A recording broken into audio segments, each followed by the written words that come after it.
Third level. क्या था इसके अंदर, मोटा मोटा क्या याद आ रहा है? जो पहली बार भी मुझे देख रहा है ना, उसको भी अब थर्ड लेवल में या विस्टास के अंदर कोई दिक्कत नहीं आएगी। इस तरह से आज मैं आपको पढ़ाने वाला हूं। आज मैं बहुत खुश हूं आप सबके साथ। भाई इंपॉर्टेंट पॉइंट्स क्या है इसके अंदर? एक 31 साल का 31 ईयर ओल्ड कौन था? चार्ली नाम का लड़का था, जिसको क्या दिक्कत हो गई थी? Claim that there is a third level at grand central station in New York. New York के अंदर, पुराने वक्त की बात है ये। उसने कहा कि यहां पे ना नीचे जाके ना एक और रेलवे स्टेशन, एक और लेवल है इनफैक्ट, जिसको क्या कहा इसने? थर्ड लेवल का नाम दिया। पहले 2 लेवल थे, इसने तीसरा लेवल भी खोज निकाला था। Charlie gets lost on subway, reach the third level. वो सबवे पे ना रास्ता ढूंढ जाता है, शॉर्टकट मारने के चक्कर में किसी थर्ड लेवल पर पहुंच जाता है। Found fear ticket counters, wooden information booth. वहां पे वो देखता है कि टिकट काउंटर थोड़े से ही हैं, लकड़ी का वुडन बूथ बना हुआ है टिकट काउंटर जो है, और डिफरेंट फैशन वाले लोग वहां पर हैं। पुराने लोगों को वो देखता है, जो बहुत पुराने लोग जमाने के थे, उस तरह के लोग उसको वहां पे नजर आते हैं। नेक्स्ट डे वो क्या करता है? अपनी बीवी को वहां लेकर जाता है, 300 करेंसी पुराने नोट की कन्वर्ट करा लेता है। याद आ रहा है ना? ये सब कुछ हमने पहले रिवीजन में किया था, बट अभी मोटा मोटा पढ़ रहा हूं मैं, अभी मोटा मोटा। अभी तो कुछ मैं तुम्हें पढ़ा ही नहीं रहा, अभी नहीं पढ़ा रहा, अभी तो सिर्फ मोटी मोटी बातें हो रही हैं। फिर क्या होता है? But didn't find the corridor. जब बीवी को लेके जाता है वहां, उसको कॉरिडोर नहीं मिलता, वो रास्ता नहीं मिलता। He can't find out the corridor. Charlie's friend Sam Vanern also disappeared. और उसका एक साइकेट्रिस्ट फ्रेंड होता है जो उसको कह रहा होता है कि ये ना तुम्हारे दिमाग का वहम हो सकता है, ये है वो है, इस तरह की बातें बना रहा था। वो खुद भी गायब हो जाता है एक दिन। और Charlie found a letter from Sam inviting Charlie to Galesburg. और कुछ दिन बाद उसको लेटर मिलता है चार्ली को, अपने साइकेट्रिस्ट फ्रेंड का, जिसके नीचे नाम लिखा होता है लेटर पे कि तुम गेल्सबर्ग, एक बड़ी खूबसूरत पीसफुल जगह है, वहां तुम आ जाओ। ये पूरा चैप्टर था। अब इसका मोटा मोटा पढ़ा। क्या क्या याद आ रहा है मेरे माइंड में? मुझे याद आ रहा है एक चार्ली, अ 31 ईयर ओल्ड पर्सन, एक 31 साल का व्यक्ति है। वो कहां है? ही फाउंड थर्ड लेवल, उसे थर्ड लेवल मिल जाता है। उसका फ्रेंड है Sam Weiner, who is a psychiatrist, वो साइकेट्रिस्ट है। इतना इतना याद आ रहा है ना, मोटी मोटी कहानी। चलो आ जाओं, अब मैं इसका आपको एक, अब मैं आपको इसका पूरा लॉन्ग आंसर जो है वो पढ़ा देता हूं, ताकि मेरे सभी दोस्त आराम से इसके लॉन्ग आंसर को पढ़ लें तो एग्जाम में अच्छे से लिख पाएंगे। कहां गया भाई? ये रहा। हाँ जी, आइए शुरू करते हैं। सबको नजर आ रहा है? आइए बहुत तेजी से, बड़े आराम से, मजे लेते हुए पढ़ेंगे। The story is about a young man of 31 years named Charlie. Charlie नाम का व्यक्ति है, तो हमें पता है। Who enters into a third level at the grand central station by accident. Accidentally third level पे ग्रैंड सेंट्रल स्टेशन पहुंच जाता है। याद है इतना? हाँ याद है। And find out that it belongs to a completely different era from the past. और उसे पता चलता है कि बिल्कुल कंप्लीटली डिफरेंट ही एरा में आ गया है, वो एक पुरानी दुनिया में आ गया है। It creates interest in the readers mind from the very beginning and slowly develops into a complex climax towards the end. ये इसका पूरा इंट्रो था कि फिर क्या होता है आगे। जो भी इसको पढ़ने वाला होता है उसके दिमाग में ना अब क्यूरियोसिटी होती है कि इस चैप्टर में फिर है क्या। आइए यहां से शुरू करते हैं इसको। सबको नजर आ रहा है अच्छे से? चार्ली, ए 31 ईयर ओल्ड सिटी रेजिडेंट। अब तो सर नाम ना याद हो गया और इसकी उम्र अब नहीं भूल रहे हम कभी। क्लेम करता है that there is a third level at the grand railway station, grand central station in New York, and he has been there. वो क्लेम करता है। क्लेम समझ में आ गया कि एक थर्ड लेवल है, समझ में आया। He talks to a psychiatrist friend Sam Weiner, who thinks Charlie is trying to fulfil his dream while walking and escaping reality. यही इसकी मोस्ट इंपॉर्टेंट लाइन रहने वाली है। याद रखना कि क्या याद रखना है इसके अंदर हमें, कि जो चार्ली था वो क्या कर रहा था, जो सेम वेनर ने भी कहा था और जो सच भी था, वो सच क्या था कि he is fulfilling his dreams. वो अपनी जो ड्रीम था, जो अपने सपना था, उसको पूरा कर रहा था व्हाइल वॉकिंग, चलते हुए। मतलब दिन में सपने देख रहा था। क्यों देख रहा था? बिकॉज वो स्केप करना चाहता था रियलिटी को। वो जो वॉर हो रही थी आसपास में, उस जमाने में ना वर्ल्ड वॉर का टाइम था, जब जहां ये कहानी, ये प्लॉट पूरा बनाया गया इस कहानी का, जहां ये कहानी लिखी गई है, उस वक्त में वॉर का टाइम था, वर्ल्ड वॉर का टाइम था। इसलिए वो कहा उन सब वॉर से, दुख पीड़ा से, वायलेंस से वो दूर भागना चाहता था, इसलिए वो ऐसा कर रहा था। उसके साइकेट्रिस्ट फ्रेंड ने ऐसा बोला था और ये सच भी था। The psychiatrist explained that many people want to escape from the fears, insecurities and worries of the modern world. ये लाइन तुम्हें घोट के पी लेनी है। इसके रिलेटेड जो भी क्वेश्चन आएगा तुम्हें इसका आंसर ऐसे लिखना है। क्या कि द साइकेट्रिस्ट एक्सप्लेन क्या करता है कि बहुत सारे लोग होते हैं, many people wants to escape from, किस चीज से भागते हैं? फियर से, डर से, इनसिक्योरिटी से, एंड वरीज, और वो जो चिंता है उससे, worries of the modern world, in order to gain या in order to seek peace. क्या चाहिए होता है उन्हें? पीस चाहिए होता है, इन सब चीजों से भाग रहे होते हैं। And find a temporary refuge from it, और इसका टेम्परेरी सोल्यूशन निकाल लेते हैं। The psychiatrist uses his own hobby of stamp collection to illustrate this point. वो अपनी खुद की भी एग्जांपल देता है कि मेरे को ना जो स्टैम्प कलेक्शन का शौक है और इस तरह से मैं हॉबीज पाल के अपनी जो जिंदगी की जो सच्चाई है उससे भागता हूं, ये जो डर है, जो इनसिक्योरिटी है, उससे भागता हूं। इतना क्लियर हो गया सबको? कोई ऐसा तो नहीं है ना जिसको अभी भी कुछ समझ में ना आ रहा उस चैप्टर से जितना अभी तक बताया? क्लियर है? इंग्लिश में क्या ये लाइन याद आ रही है कि Charlie wants to escape from the और उसके बाद कौन कौन सी याद देती थी? आप तो फियर्स, इनसिक्योरिटीज, है ना, एंड वॉर, है ना, ये सारी चीजें याद आ रही हैं, ये याद आ रही हैं। ये क्लियर हो गया? बिल्कुल क्लियर है। आगे बढ़े। Charlie find the Grand Central Station confusing at times and has gotten lost on the subway few times। बहुत बार वहां पे चार्ली पहले भी खो चुका था सबवे पे, ग्रैंड सेंट्रल स्टेशन पे, और एक बार फिर से वो खो जाता है। Once he ended up in the lobby of the Roosevelt Hotel and another time he found himself 3 blocks away from an office building। एक बार रूजवेल्ट होटल पे जाके खो गया था, निकला था, एक बार 3 blocks away अपनी किसी बिल्डिंग में जाके निकला था। ये इंपॉर्टेंट नहीं है इतना। However, during his latest trip में क्या हुआ उसके साथ? He gets lost again and ends up on the unique third level, और इस बार वो थर्ड लेवल पे पहुंच गया। क्लियर है? Okay. Charlie walks through a silent hallway, turning left and going downhill until he reached an old station that looks very different from the two familiar level। अब क्या ये लाइन एग्जाम में लिखने के लिए, ये वाली लिखने के लिए नहीं है, अगली आती है लाइन ये वाली। ये तो हमें समझ में आ गया कि वो कैसे खोया था, कि पहले भी he had lost before, वो पहले भी वहां खो चुका था। once at the Roosevelt hotel पे वहां निकला था, और एक बार 3 blocks away बिल्डिंग पे निकला था। ये तो हमें समझ में आया ही हुआ है। अब क्या होता है ये देखो, जहां वो आया था वो एक डिफरेंट वर्ल्ड था, एक डिफरेंट एरा था। अब जहां कि वो पहुंचा था थर्ड लेवल पे, वो कैसा नजर आता था? ये इंपॉर्टेंट, एग्जाम में क्वेश्चन आएगा मेरे दोस्त। क्वेश्चन में पूछेगा कि बताओ वो कैसा नजर आता था, ये चार्ली का एक्सपीरियंस कैसा था थर्ड लेवल का। ये रहा एक्सपीरियंस। ये कॉमन लाइंस तुम्हें लिखनी है। क्या? The small room has fewer ticket counter से नंबर 1, एंड ट्रेन गेट्स। अब वुडन इंफॉर्मेशन बूथ था, वुडन का लकड़ी का नंबर 2 बूथ था। Old fashion features like wavering gas light थे, ब्रास स्पिटन्स थे, विच remind Charlie of the architecture from the 1800। ये लाइंस हमें याद रखनी है। क्या क्या? एक बार पॉइंट मेरे साथ दोहराना। क्या सब लोग एक बार कमेंट में लिख लोगे? अभी लिख लोगे ना, फिर भूलोगे नहीं। क्या क्या डिफरेंट एक्सपीरियंस हुआ था वहां पे उसको? ये क्या क्या था? एक तो fewer ticket counters and train gates थे, वुडन इंफॉर्मेशन बूथ था, ओल्ड फैशन फीचर्स थे। ये चीजें याद रख लोगे। ओल्ड फैशन ड्रेस भी बोल सकते हो कि लोगों ने कपड़े कैसे पहने थे, जो उनका ड्रेसिंग सेंस था वो ओल्ड फैशन का था, जस्ट एज लाइक 1800, जो आर्किटेक्चर 1800 का था, बिल्कुल वैसा। He sees people wearing outdated clothes and checks a newspaper. उसने देखा कि लोगों ने ना बहुत पुराने जमाने के कपड़े पहने हुए थे, आउटडेटेड क्लोथ से। उसने फिर एक लड़के से जाते हुए ना न्यूज़पेपर लिया। न्यूज़पेपर में क्या डेट पड़ी हुई थी? ये इंपॉर्टेंट है, 11 जून 1894, 1894 11 जून, ये डेट न्यूज़पेपर पे थी। न्यूज़पेपर का नाम बार बार एग्जाम में आता है, इंपॉर्टेंट है मेरे दोस्त, इंपॉर्टेंट है माय चैंपियन। क्या याद रखना है न्यूज़पेपर का नाम? न्यूज़पेपर का नाम भाई ये रहा तुम्हारा न्यूज़पेपर का नाम। कहां चला गया जी? दी वर्ल्ड दिख रहा है सबको? अच्छे से और बड़ा कर देता हूं। ये जो दी वर्ल्ड है न्यूज़पेपर का नाम, ये आपसे एग्जाम में पूछेगा, डेट पूछ लेगा कि क्या डेट न्यूज़पेपर पे पड़ी हुई थी, याद रह जाएगा। आगे बढ़ते हैं। He had always dreamed of traveling to Galesburg. अब इस कहानी में एक और इंपॉर्टेंट पॉइंट आता है, गेल्सबर्ग याद रखना है। अब जितना भी मैं आपको पढ़ा रहा हूं ना, ये जितनी भी बातें बता रहा हूं, इसमें हम 2 चीजों का ख्याल रखेंगे दोस्त। 2 चीजें क्या? सिर्फ हमें कहानी पढ़नी नहीं है, समझनी नहीं है, हमें उससे रिलेटेड लाइंस याद भी करनी है। दूसरा, एग्जाम में जो क्वेश्चन पूछे जाते हैं उनके आंसर अभी यहीं से हमें निकालने हैं। क्वेश्चन देखेंगे बाद में, बट अभी भी हम क्वेश्चन ही डिस्कस कर रहे हैं। क्या क्वेश्चन? जैसे कि न्यूज़पेपर का नेम क्या था? अभी लास्ट ईयर भी ये क्वेश्चन पूछा गया। न्यूज़पेपर का नेम क्या था? The world. डेट क्या थी न्यूज़पेपर पे? 11 जून 1894। इतना सब कुछ क्लियर रहेगा? ठीक है। ऐसे ही कैसे कौन कौन सा डिफरेंट वहां पे एक्सपीरियंस क्या किया उसने थर्ड लेवल पे? क्या डिफरेंट चीजें थी? वुडन बूथ थे, फ्यूअर टिकट काउंटर्स थे, ओल्ड फैशन फीचर्स थे, है ना, आउटडेटेड क्लोथिंग थी, जस्ट लाइक द, और आर्किटेक्चर क्या था? जस्ट लाइक 1800, है ना, 1800 वाला आर्किटेक्चर था।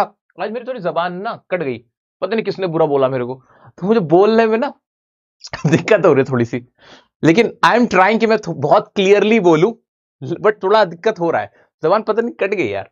आ जाओ। मुनासिब है जुबां काट दीजिए, मुनासिब है जुबां काट दीजिए, ना होगी जुबां ना फरियाद होगी। आइए, शेर याद आ गया।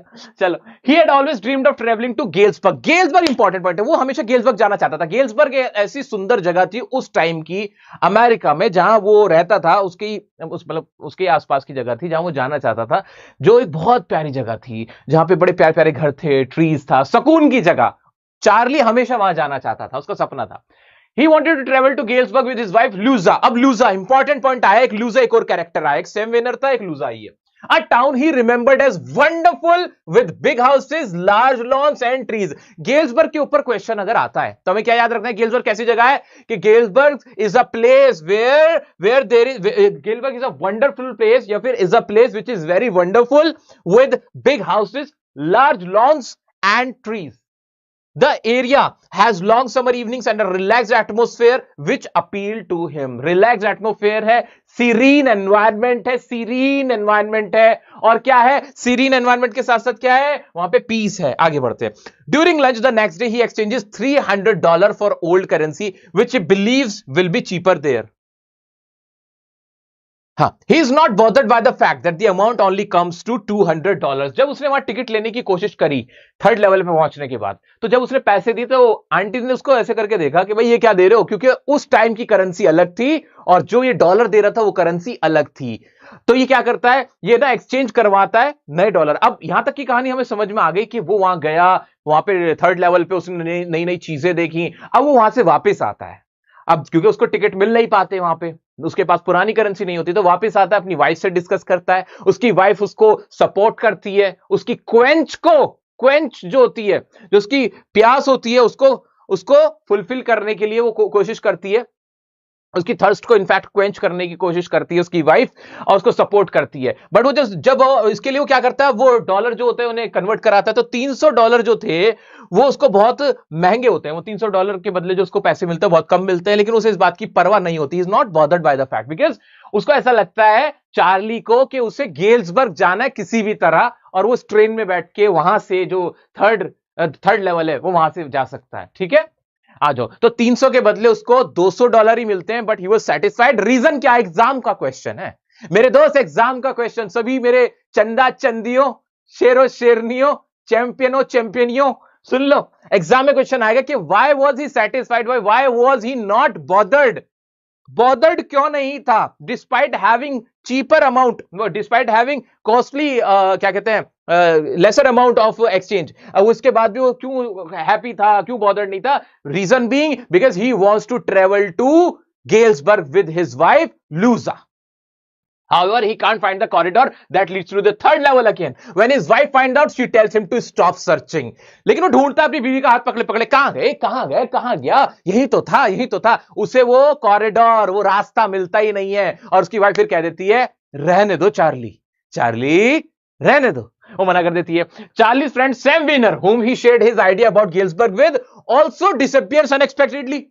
जो उसका दोस्त होता है सैम विनर, वो भी अचानक से गायब हो जाता है। एग्जाम में क्वेश्चन आता है, मोस्ट इंपॉर्टेंट क्वेश्चन, जिसकी लाइन यहीं से बनेगी कि सैम विनर जो अनएक्सपेक्टेडली गायब हो जाता है, आपको क्या लगता है वो क्यों ऐसा होता है? क्योंकि वो भी सफरिंग में था, वो भी स्केप करना चाहता था हार्श रियलिटीज को लाइफ की, वो भी अपने प्रोफेशन से खुश नहीं था। He was not satisfied with his profession, that's why he escaped. वो क्या कर जाता है, वो गायब हो जाता है। आगे बढ़ते हैं, अब फिर क्या होता है? And his wife spends weekends looking for him, उसकी बीवी सैम की ढूंढती है, लेकिन उसे वो नहीं मिलता। Charlie inherited the hobby of collecting stamps from his grandfather. Charlie को अपने जो दादाजी होते हैं ना, उनसे एक स्टैम्प कलेक्शन का एक उसका वो होता है, क्या बोलते हैं, हॉबी होती है। One day while going through his stamp collection, he discovers a letter address to his grandfather in Galesburg, which has the postmark of a faded 6-cent stamp with a picture of President Garfield. और उसको ना एक letter मिलता है, आप तुम इस तरह समझ लो, लेटर मिलता है जिसमें प्रेसिडेंट गारफील्ड का सिग्नेचर हुआ होता है, और उसके क्या कहते हैं नीचे साइन किसका हुआ होता है? सैम वेनर का होता है, जो उसके दोस्त होता है ना साइकेट्रिस्ट, उस लेटर पे साइन उसका हुआ होता है। What surprises more is that the letter was not there before. वो लेटर वहां पहले नहीं था, बट अब आ गया था। The letter written on 18 July 1894 invites Charlie and Louisa to Galesburg and is from his psychiatrist friend Sam. जहां वो इनवाइट करता है चार्ली को कि आ जाओ चार्ली, मैं तो गेल्सबर्ग में रह रहा हूं, तुम भी आ जाओ। ये इंपॉर्टेंट पार्ट था इस पूरी कहानी का। Sam mentions in the letter that he has moved to Galesburg and invested $800 in old currency bills for his business. और उसमें यह भी बताता है कि अब मैं वो प्रोफेशन साइकेट्रिस्ट वाला नहीं कर रहा हूं और अब मैंने जो अपना नया बिजनेस शुरू किया उसमें इन्वेस्ट कर चुका हूं। कितने कितने $800 अपने बिजनेस में मैं अब इन्वेस्ट कर रहा हूं। क्या ये पूरी कहानी अब हमें समझ में आई? इससे रिलेटेड जो क्वेश्चंस हैं वो समझ में आ रहे हैं क्या? आओ मैं तुम्हारे लिए ना और आसान कर देता हूं चीजें। इसकी जो मेन लाइन रहने वाली है ना, इस चैप्टर से रिलेटेड कोई भी क्वेश्चन आ जाए किसी भी तरह का, आपको जो मेन बात याद रखनी है वो क्या? To escape from the world of harsh realities. कि दोनों लोग क्या करना चाहते थे? एस्केप मतलब ही होता है, एस्केप मतलब क्या होता है कि किसी चीज से भागना। आप अगर एस्केप कर रहे हो, एस्केप करने हो मतलब भाग रहे हो किस चीज से? अपनी टेंशन से, अपनी वरीज से, जो फियर्स हैं, इनसिक्योरिटीज हैं, उससे। हर कोई उससे भाग रहा है। तो इस चैप्टर को इसी के इर्द गिर्द घुमाना है तुम्हें। इंपॉर्टेंट क्वेश्चन क्या बनता है? How did Charlie reach the third level? वो थर्ड लेवल पे कैसे पहुंचता है? And what did he experience there? और वो वहां क्या एक्सपीरियंस करता है? क्या नहीं लिख पाएंगे मेरे दोस्त? क्या नहीं लिख पाएंगे? अब तो लिख सकते हैं सर, सारी लाइंस हमें याद हो गई हैं।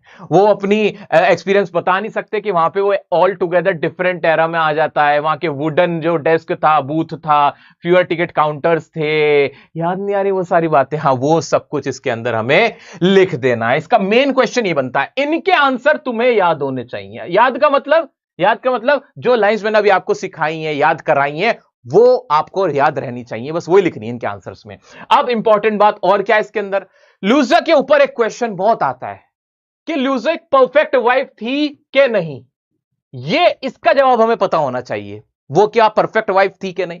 बिल्कुल वो परफेक्ट वाइफ थी, क्योंकि वो सपोर्टिव थी, वो चार्ली की बातों को सुनती है, उन्हें अंडरस्टैंड करती है। जब वो बोलता है कि there is a third level existed, जहां पे जो थर्ड लेवल तक एग्जिस्ट करता है, लिसन टू चार्ली, उसको सुनती है, एडवाइस करती है चार्ली को कि अब स्टॉप, अब तुम्हें थर्ड लेवल को खोजने की जरूरत नहीं है, आपने बहुत वक्त दे दिया इस काम में।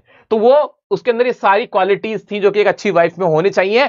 दैट्स व्हाई लूजा कैसी है? एक परफेक्ट वाइफ है। क्या नहीं लिख सकते? यस। तो आप क्या लिख सकते हो कि Louisa was very supportive to Charlie, she listens to Charlie and tries to understand, उसको समझने की कोशिश करती है, उसके साथ थर्ड लेवल पे जाती है, and finally advice Charlie to stop finding the third level. ऐसे करके कह सकते हैं। So we can say that, क्या लिखोगे मेरे दोस्त आंसर में? क्या लिखोगे मेरे चीतों, मेरे चीतियों? क्या लिखोगे? So we can say that कि Louisa was a perfect wife. क्या ये आंसर नहीं लिख पाओगे? नहीं लिख पाओगे? अरे लिख पाएंगे, सब लोग लिख पाएंगे। एक और क्वेश्चन बनता है कि सैम वेनर के ऊपर क्वेश्चन बहुत आता है। वो कौन था? एक तो पहली बात, एक psychiatrist friend of Charlie, psychiatrist friend था, not happy with this profession. ये बात तुम्हें याद रखनी। क्यों? हमें इस वक्त कैसे पता चला? क्योंकि गेल्सबर्ग में जाके उसने अपना काम चेंज कर दिया था। Wanted to escape, वो भी escape करना चाहता था, उसको भी कुछ प्रॉब्लम्स थी। Wrote a letter to Charlie, वो चार्ली को एक लेटर लिखता है। तो सैम वेनर के ऊपर जो भी क्वेश्चंस आ जाए उसके हम आंसर अब इजीली कर सकते हैं। क्या दोस्तों, मैं क्वेश्चंस की तरफ बढ़ूं, पीवाईक्यूज की तरफ? हाँ सर, पीवाईक्यूज करा दो। कैसे क्वेश्चन आते हैं एग्जाम में, जरा हमें भी बता दो। तो ये तो रहे क्वेश्चंस तुम्हारे। थोड़े से एक्सट्रैक्ट बेस्ड कराता हूं। बच्चों की बहुत डिमांड थी, मेरे दोस्तों की बहुत डिमांड थी, सर एक्सट्रैक्ट बेस्ड कराओ। एक्सट्रैक्ट बेस्ड में थोड़ी सी दिक्कत आती है। आओ जरा, किसी को कोई किसी तरह की दिक्कत तो नहीं है? सब बहुत अच्छे से जा रहा है। चलो अब मैं बच्चों से क्वेश्चन पूछूंगा, आप मेरे बच्चों से आंसर पूछना, ठीक है? ये सबको नजर आ रहा होगा बहुत अच्छे से, और बड़ा कर दिया मैंने। एक्सट्रैक्ट को मैं नहीं पढ़ रहा, डायरेक्ट क्वेश्चन पे आ रहा हूं। जरा देखना। हाँ, चलो पहले तो आसानी से कर लोगे, इसमें तो कुछ भी नहीं था। List any two details about how Charlie was dressed up. Charlie कैसा ड्रेस्ड अप था, तो उसमें लाइन लिखी हुई है, एकदम पकड़ लेते तुम। ये क्वेश्चन बताओ, Charlie decided to use the subway because it was, Charlie ने सबवे से जाने का फैसला किया क्योंकि सबवे से जाने से उसको क्या था? क्यूकर था, चीपर था, मोर फैशनेबल था, या सेफर था? एबीसीडी में से क्या करेक्ट आंसर होगा? अभी क्या अभी सब लोग आंसर बताएं। अच्छा, मैं आप लोगों को बता देना चाहता हूं, आप सभी लोगों के लिए, ताकि आप आंसर अच्छे से इंग्लिश में लिख पाएं, ताकि आपको ट्रांसलेशन में दिक्कत ना हो। मेरे वो साथी जो इंग्लिश में कमजोर फील कर रहे हैं, उनको भी एनर्जी से, कॉन्फिडेंस से भर देने के लिए मैंने 31 जनवरी को दोपहर 3 बजे एक महा लाइव रखा है इंग्लिश का, आप सब लोगों के लिए। उसमें मैं क्या करवाऊंगा? उसमें मैं आपको ट्रांसलेशन करना, एग्जाम में आंसर लिखना, अनसीन पैसेज के सॉल्व करना, कीवर्ड्स, वोकैबुलरी आपकी मजबूत करवाना। मैं पूरा ऐसे ना पावर देना चाहता हूं तुम सबको। इंग्लिश में जिसको भी डर है सबका डर निकाल देना चाहता हूं, कॉन्फिडेंस देने का काम में वो लाइव करने वाला है। तो कोई भी क्लास कर रहे हो, physics, arts, accounts, business, mathematics, मुझे उससे मतलब नहीं है। एक मेरे लिए सिर्फ 2 घंटे के लिए आना है तुम्हें, 31 तारीख को 3 बजे डियर सर चैनल पे आ जाना। चैनल को सब्सक्राइब नहीं किया करके रखना ताकि नोटिफिकेशन आ जाए, नोटिफिकेशन को ऑन रखना, ठीक है? ये काम मेरा कर देना। इसका आंसर क्या होना चाहिए? ज्यादातर बच्चों ने क्या आंसर दिया है? ज्यादातर बच्चों ने इसका आंसर क्या दिया है? ए आंसर दिया है। अरे तुम्हें तो सब पता है। हाँ भैया, ए तो करेक्ट आंसर था। वाह क्या बात है, ए ही करेक्ट आंसर था। वंडरफुल, आप लोग बिल्कुल सही थे, ए ही करेक्ट आंसर था इसका। आगे बढ़ते हैं। Landing at the third level was due to Charlie's flight of. जो थर्ड लेवल पे पहुंचना था वो क्या था? वो चार्ली की फ्लाइट थी, मतलब उड़ान थी। किस चीज की उड़ान हो सकती है वो? अमेरिका की, जापान की, गेल्सबर्ग की। बताओ क्या होगा इसका आंसर? फिलअप का आंसर बताओ। Which time frame is represented through the kind of outfit mention in the extract?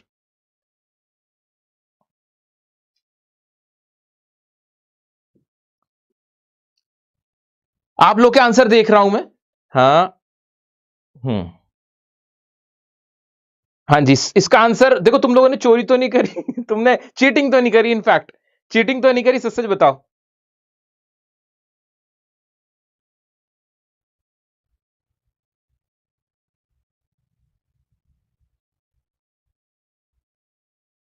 Answer तो तुमने सही लिखा हुआ है बिल्कुल।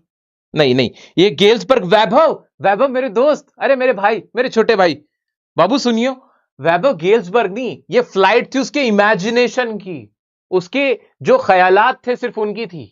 तो यहां इसका आंसर क्या होना चाहिए कि वो फ्लाइट थी इमेजिनेशन की, सब कुछ उसकी इमेजिनेशन में चल रहा था। ठीक है, कंफ्यूज नहीं होना है हमें। वैसे ये क्वेश्चन तो खैर एक्सट्रैक्ट से रिलेटेड था। इसका आंसर तो अगर तुम समझदार हो तो कर दोगे, वैसे प्रेजेंट टाइम होना है। बट फिर मैं आगे बढ़ना चाहूंगा। आओ चला, थोड़ा आगे बढ़ते हैं।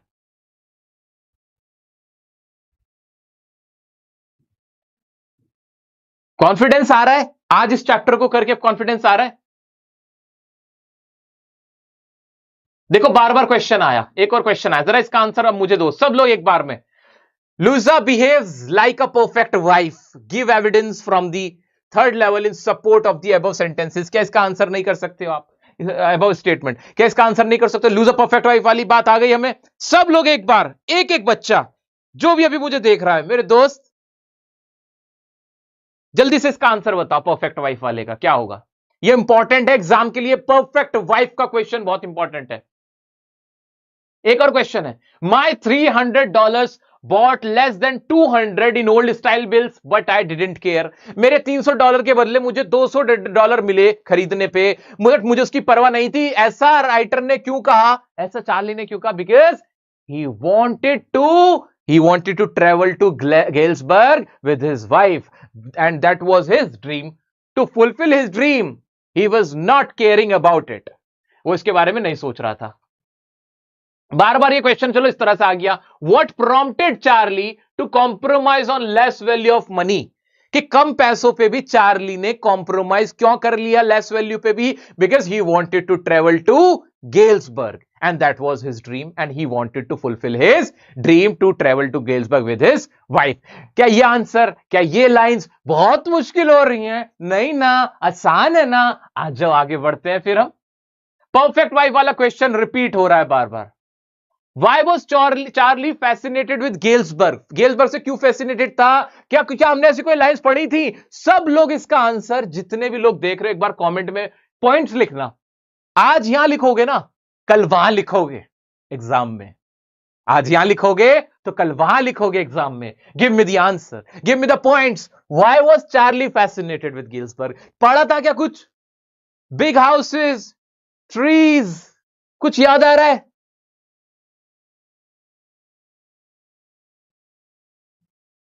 बहुत बढ़िया। इसका आंसर और बता दो मुझे, मैं आगे बढ़ जाऊं। वंडरफुल प्लेस था, क्वाइटनेस थी उसके अंदर, सेरेनिटी थी, पीस था, big house. Madhumita Mitra, you are going to score 70+ in upcoming English examination. Congratulations, बहुत बढ़िया मधुमिता। मैं बढ़ रहा हूं आगे। एक क्वेश्चन है, how can a hobby give one escape from reality in the story the third level reality and fantasy are interwoven justify. ये बहुत अच्छा क्वेश्चन है कि हॉबीज से हमें क्या फायदा होता है कि हम एक स्केप कर लेते हैं, कहीं चले जाते हैं, भाग जाते हैं अपनी परेशानियों से। जैसे तुम्हारा नहीं दिल होता जब पढ़ने का मन नहीं होता, मन में टेंशन हो रही होती है, पढ़ना है, एग्जाम आ रहे हैं, क्या करूं, पढ़ना है, एग्जाम आ रहे हैं, क्या करूं, तो पता तुम क्या करने लगते हो? तुम गेम खेलने लगते हो। सच में ऐसा होता है कि नहीं? गेम खेलने में लग जाते हो ना। जो तुम्हारी हॉबी होती है कि पढ़ना है, एग्जाम में क्या करूं, तो किसी गलत काम को करना शुरू कर देते हो। करते हो ना? ईमानदारी, तुम्हारा दिल जानता ही है। लड़कों, तुमसे खास तौर से कह रहा हूं, लड़कियों तुमसे भी कह रहा हूं, वैसे तो लड़कियां थोड़ी ज्यादा सॉर्टेड होती हैं, वो ऐसा सब कुछ नहीं करती है, लड़कों में ही है, वो स्केप करना चाहते हैं परेशानियों से। तो हम क्या करते हैं, खासतौर से लड़का लोग क्या करते हैं, हम लोगों को जब परेशानी आती है ना कोई, तो उससे भागने के लिए ना हम कोई रास्ता ढूंढते हैं। हम क्या करते हैं, कुछ नहीं मिलता, बस ऐसे ही गली में जाके बैठ गए, हाँ दोस्तों में, ताकि भाग जाए। पढ़ाई की बात मत करो, अभी पढ़ाई की बात मत करो, टेंशन हो रही है। गेम खेल लिया, मैच देख लिया, अरे रोहित शर्मा का क्या होगा, अरे विराट कोहली को क्यों निकाल दिया। हम भागते हैं क्योंकि हम सच्चाई को एक्सेप्ट नहीं करते। हार्श रियलिटी है कि मुझे पढ़ना चाहिए, मेरी तैयारी नहीं है, अब मैं उससे भाग रहा हूं। तो हॉबी हमारी हेल्प करती है, हाँ, क्योंकि हॉबी हमें क्या कर देती है, डिस्ट्रैक्ट कर देती है। तो इसका आंसर क्या लिखोगे दोस्तों? A hobby helps us to distract from our fears, insecurities, and that's why, as in the case of Charlie, he wanted to escape from the from fears or insecurity, and that's why he just imagined about Galesburg and third level. क्या ये lines मेरा answer बनाएंगी? हाँ बिल्कुल बनाएंगी। मजा आया? Hobby is a way of escaping from our reality. It makes us feel relaxed, comfort. It provides a sense of peace. Payal Singh, what an answer! दिल खुश कर दिया तुमने मेरा। कि हॉबी क्या है? हमें कंफर्ट फील कराती है, रिलैक्स फील कराती है, हमें डिस्ट्रैक्ट कर देती है, सेंस ऑफ पीस देती है। ये सब इसके आंसर हो सकते हैं। इंटरवोवन का मतलब सस्पिशियस गेमर पूछ रहे हैं, दो चीजों को आपस में बुन देना, जो अलग अलग चीजें उनको ऐसे आपस में बुन देना। मौरी कॉमाडी मैं तुम्हें बहुत अच्छे से जानता हूं, तुम्हारे परिवारों से ज्यादा अच्छे से जानता हूं। मैं पर्सनल नहीं जाऊंगा तो मैं तुम्हारा कौन सा प्रोफेशनल हूं? अरे तुम्हारे से ही तो मैं हूं, तुम मेरा परिवार हो, फैमिली हो, मैं तो पर्सनल हूं तुम्हारा। आ जाओ आगे बढ़ते हैं। अब ना ये कुछ ऐसे क्वेश्चन है जो डायरी राइटिंग वाले हैं। इसके लिए मैं तुम्हें एक रिकॉर्डेड लेक्चर दूंगा और इसके ट्रिक बताऊंगा कि कैसे इनको करना है। तो मैं इनको बाद के लिए छोड़ दूं, आगे बढ़ जाऊं? चलो, हाँ, ये इसका आंसर जरा देके बताना मुझे। इसका आंसर देखता हूं कितना कॉन्फिडेंस आ रहा है। What was the feeling of Sam as conveyed in the letter? Choose the appropriate option in the context of the extract. अभी हमने वैसे पढ़ नहीं रखा एक्सट्रैक्ट, हमारा कॉन्फिडेंस इतना हाई है कि हम एक्सट्रैक्ट भी नहीं पढ़ रहे और आंसर कर रहे हैं। ये कह रहा है कि बताओ सीएम की फीलिंग क्या थी जो लेटर में उसने लिखा था? वो सरप्राइज था, डाउट में था, एक्साइटमेंट था, एंगर था? Which is the correct answer? मेरे बच्चों से पूछो ना, आप पूछो। आप लोगों को बता दूं, 8 तारीख, 8 मार्च, 9 मार्च और 10 मार्च को मैं तुम्हारे साथ रहने वाला हूं। कुछ मत करना इंग्लिश के लिए, यहां लाइव होगा और जिसमें आपकी दोनों बुक्स, पूरा 80 में से 80 का जुगाड़ चलेगा। एक जबरदस्त रिवीजन क्लासेस होंगी, तो पैक रहेगा। वो डायमंड सीरीज चलेगी, वो डायमंड लाइव क्लासेस होने वाली हैं। इंपॉर्टेंट क्वेश्चंस, आंसर राइटिंग, सारी चीजें बताने वाला हूं। तो अपना 8 मार्च को पेपर जो भी है, जिसका मैथ्स का पेपर है, वो देके 8, 9, 10 मेरे साथ रहना है आपको, याद रखिएगा। क्या करेक्ट आंसर होना चाहिए? थोड़ा मैं स्लो चल रहा हूं, ज्यादा जल्दी में नहीं हूं मैं, चूंकि 6 चैप्टर है यार आसान से। इसका ज्यादातर आंसर क्या कर रहे हैं? ज्यादातर बच्चों ने इसका सही आंसर दिया कि सैम क्या था? एक्साइटेड था गेल्सबर्ग जाके। ठीक है। What was Sam वेनर्स reaction when Charlie told him about the third level? Sam Vanern का क्या रिएक्शन था जब चार्ली ने उसको बताया थर्ड लेवल के बारे में? बताओ इसका आंसर क्या होगा? बताओ इसका आंसर क्या होना चाहिए? क्या वो डिसमिसल कर रहा था, उस बात को इनकार कर रहा था? नहीं, बेवकूफ हो गया। क्या उसने एक्सेप्ट कर लेता? हाँ हो सकता है हो। क्या वो वंडर स्ट्रक हो गया था, बहुत हैरान हो गया, पजल्ड हो गया था, हैरान हो गया था? बताओ। सब ने एक आवाज में आंसर क्या दिया इसका?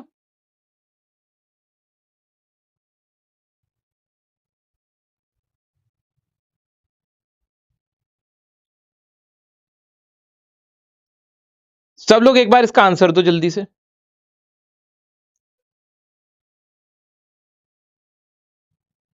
दिख तो रहा है ना आराम से।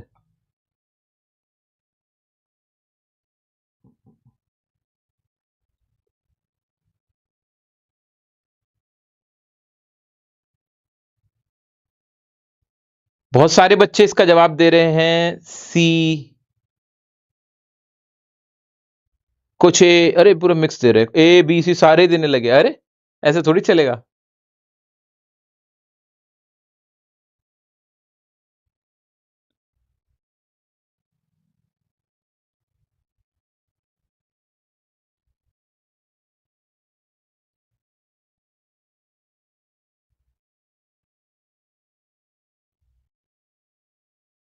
बताओ जल्दी से, फिर मैं बताता हूं।